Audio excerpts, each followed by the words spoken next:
ये सब सामान उठा के गाड़ी में डाल दो। ठीक बा भैया।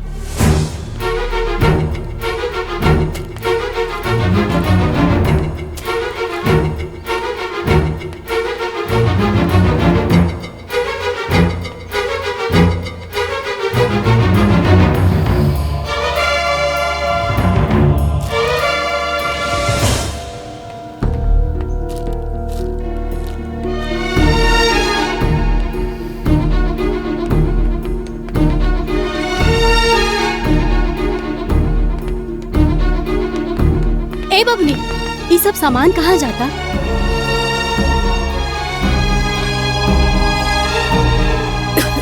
अम्मा जी, ये सब सामान कहाँ जा रहल बा?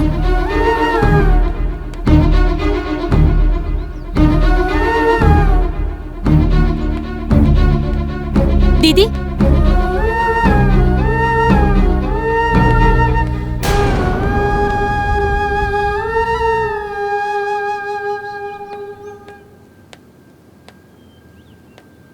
तू यहाँ का करत बाड़ू?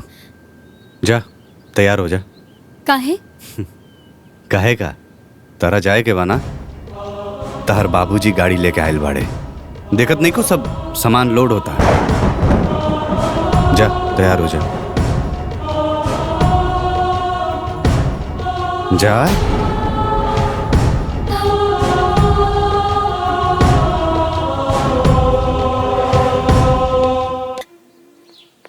पापा,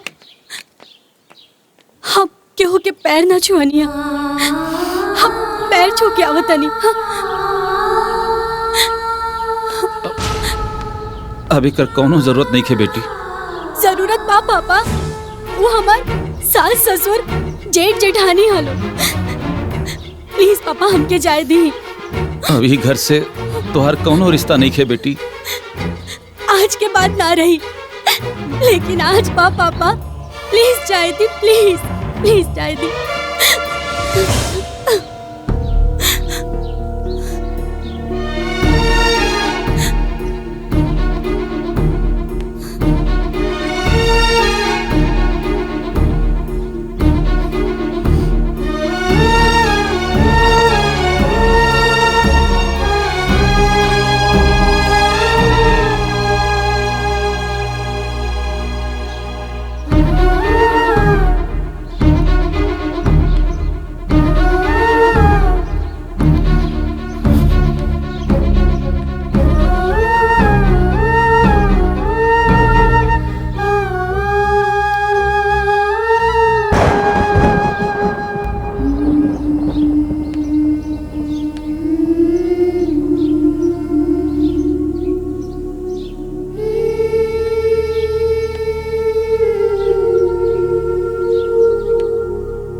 अब तो हम जा रहल बानी ना, तो अब तो हम क्या माफ कर दे।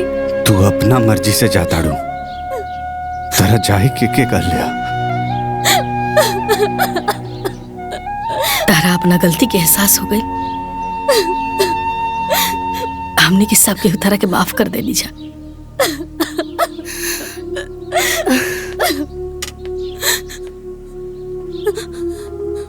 दान दहेज से खुशी ना मिलेला, खुशी ता अपनन के खुशी दे के मिलेला। हे छुटको, बड़ घर के बेटी हो।